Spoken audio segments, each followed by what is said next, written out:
ছাত্ৰ-ছাত্ৰীসকল কুশলে আছা নিশ্চয়।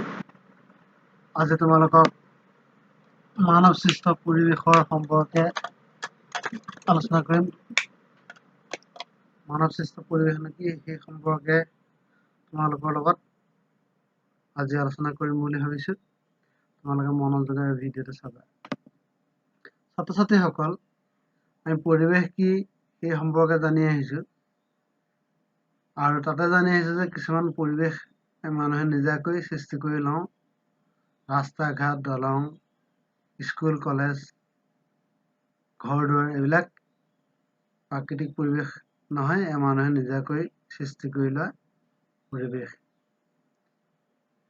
এই মানুহে নিজাকৈ সৃষ্টি কৰি লোৱা পৰিৱেশটো হৈছে মানৱ সৃষ্ট পৰিৱেশ। মানৱ সৃষ্ট পৰিৱেশক সাংস্কৃতিক পৰিৱেশ বুলিও কোৱা হয়।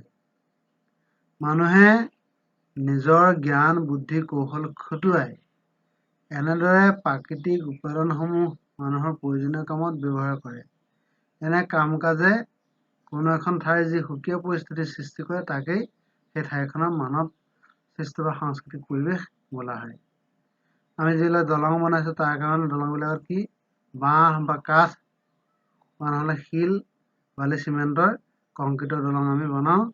ঠিক তেনেকৈ স্কুল কলেজবিলাকো কংক্ৰিটেৰে বনাওঁ। তেনেকুৱা প্ৰতিমূৰ্তিবিলাক বা যিকোনো বিশ্ববিদ্যালয়, কলেজ, স্কুল আমি এইবিলাক কি কৰোঁ নিজাকৈ প্ৰস্তুত কৰোঁ। স্থানীয় বা প্ৰকৃতিৰ ওপৰত পোৱা বস্তুৰ ওপৰত নিৰ্ভৰ কৰি আমি এইবিলাক বনাই লওঁ।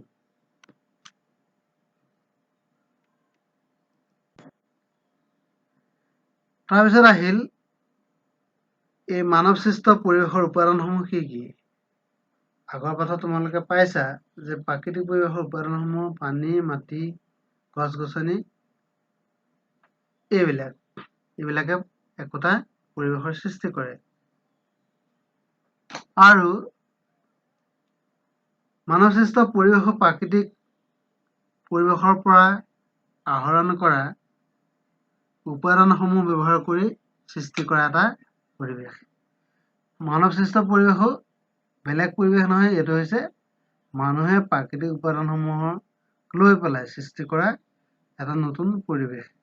আমাৰ চাৰিওফালৰ ৰাস্তা ঘাট, দলং, বাসগৃহ, উদ্যোগ আদি হ'ল মানৱ সৃষ্ট পৰিৱেশ। ইয়াৰ লগতে পৰিয়াল, সামাজিক ৰীতি-নীতি এইবিলাক যে সামাজিক সংস্কাৰ, সংস্কৃতি, কৃষ্টি, ধৰ্মীয় আচৰণ, শিক্ষা ব্যৱস্থা এইবিলাকো আমি পৰিৱেশৰ অন্তৰ্ভুক্ত বুলি কওঁ। এই কাম কাজবিলাকো মানৱ সৃষ্ট পৰিৱেশৰ উপাদান। তোমালোকে এতিয়া ক্লিয়াৰ হৈছেনে যে মানৱ সৃষ্ট পৰিৱেশ বুলি ক'লে যিবিলাক মানুহৰ দ্বাৰা সৃষ্ট সামাজিক, সাংস্কৃতিক, ৰাজনৈতিক বা ব্যৱহাৰিক যিবিলাক আমি নিজৰ দৈনন্দিন কাম কাজৰ কাৰণে ব্যৱহাৰ কৰি লওঁ, সেই আটাইবিলাকৰ সামগ্ৰিক অৱস্থাটোৱে হৈছে মানৱ সৃষ্ট পৰিৱেশ, যিটো মানুহে নিজাকৈ সৃষ্টি কৰি লয়।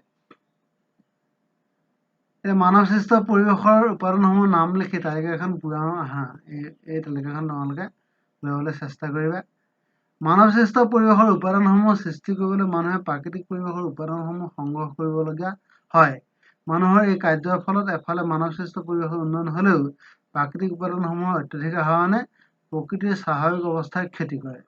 আমি যেতিয়া দলং, ৰাস্তা ঘাট, ঘৰ দুৱাৰ বনাওঁ তেতিয়া কি কৰোঁ, বাঁহ কাঠ পৰিৱেশৰ যিবিলাক উপাদান আছে সেই উপাদানবিলাক আমি ব্যৱহাৰ কৰোঁ। গতিকে সেই উপাদানবিলাক ব্যৱহাৰ কৰাৰ ফলত প্ৰাকৃতিক পৰিৱেশৰ ক্ষতি হয়, কিন্তু মানৱ সৃষ্ট পৰিৱেশৰ উন্নয়ন হয়। কিন্তু মানৱ সৃষ্ট পৰিৱেশ উন্নয়ন কৰিবলৈ যাওঁতে প্ৰাকৃতিক পৰিৱেশৰ কিন্তু যি ক্ষতি হয় তাৰ ফলত কেতিয়াবা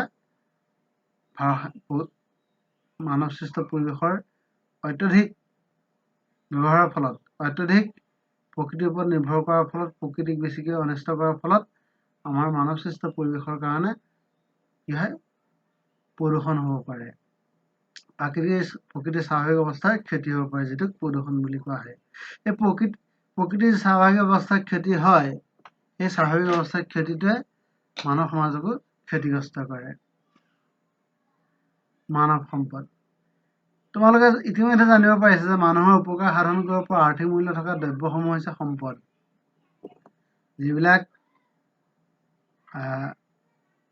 আৰ্থিক মূল্য আছে, যিবিলাক বিক্ৰী বা সংগ্ৰহ কৰিলে টকা পইচা পোৱা যায়, সেইবিলাক হৈছে আৰ্থিক মূল্য থকা দ্ৰব্য আৰু সেইবিলাকে হৈছে সম্পদ। আৰু মানুহেও সমাজৰ কল্যাণৰ কাৰণে কৰা কামৰ আৰ্থিক মূল্য আছে। সেই হিচাপে মানুহৰ সম্পদ। যিসকল ব্যক্তি শাৰীৰিক আৰু মানসিকভাৱে কোনো উৎপাদনমুখী কাম কৰি সমাজৰ বিকাশত অৰিহণা আগবঢ়াবলৈ সক্ষম, সেইসকল ব্যক্তি মানৱ সম্পদ। মানুহে নিজৰ জ্ঞান বুদ্ধিৰ জৰিয়তে নতুন নতুন আৱিষ্কাৰ কৰি আহিছে। প্ৰাকৃতিক পৰিৱেশৰ পৰা আহৰণ কৰা বিভিন্ন উপাদান ব্যৱহাৰ উপযোগী কৰি তুলিছে। এই গুণবোৰৰ বাবেই আন সকলো সম্পদৰ তুলনাত মানুহ হৈছে শ্ৰেষ্ঠ সম্পদ।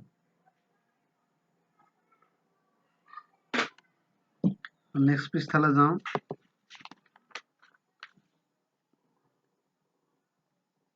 মানৱ উন্নয়নত সম্পদৰ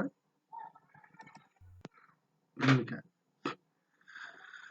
সমাজ উন্নয়নত সম্পদৰ ভূমিকা কেনেকুৱা ধৰণৰ? মানুহৰ বিভিন্ন কাম কাজে মানৱ সভ্যতাৰ উত্তৰণ ঘটাইছে। মানুহে উদ্ভাৱন কৰা বিভিন্ন সা-সামগ্ৰীয়ে আমাৰ জীৱন ধাৰণৰ মান উন্নত কৰি তুলিছে। তোমালোকে নিজৰ ঘৰত ব্যৱহাৰ কৰা ৰন্ধন গেছ, বিজুলী, টিভি, মোবাইল ফোন, কুকাৰ আদিৰ বিষয়ে ভাবি চোৱাচোন। চপাযন্ত্ৰ, কম্পিউটাৰ, কৃত্ৰিম উপগ্ৰহ আদিৰ উদ্ভাৱনে আমাৰ সভ্যতা দ্ৰুতগতিত আগবঢ়াই নিছে। পৰিবহণ আৰু যোগাযোগ ব্যৱস্থাৰ উন্নতিয়ে গোটেই পৃথিৱীখনকে আজি এখন গোলকীয় গাঁৱলৈ পৰিৱৰ্তিত কৰিছে। মানৱ সম্পদত চহকী দেশ স্বাভাৱিকতে উন্নত। উদাহৰণ হিচাপে তুলনামূলকভাৱে প্ৰাকৃতিক সম্পদত জাপান বেছি চহকী নহয়, কিন্তু জাপানত কাৰিকৰী দিশত পাৰ্গত আৰু উচ্চ শিক্ষিত লোকৰ অভাৱ নাই। এই লোকসকল সেই দেশৰ মানৱ সম্পদ। অন্য দেশৰ পৰা আমদানি কৰা কেঁচা সামগ্ৰী ব্যৱহাৰ কৰি ইয়াত মানৱ সম্পদে জাপানক পৃথিৱীৰ ভিতৰতে এখন আগশাৰীৰ উদ্যোগ প্ৰধান ধনী দেশলৈ পৰিণত কৰিছে।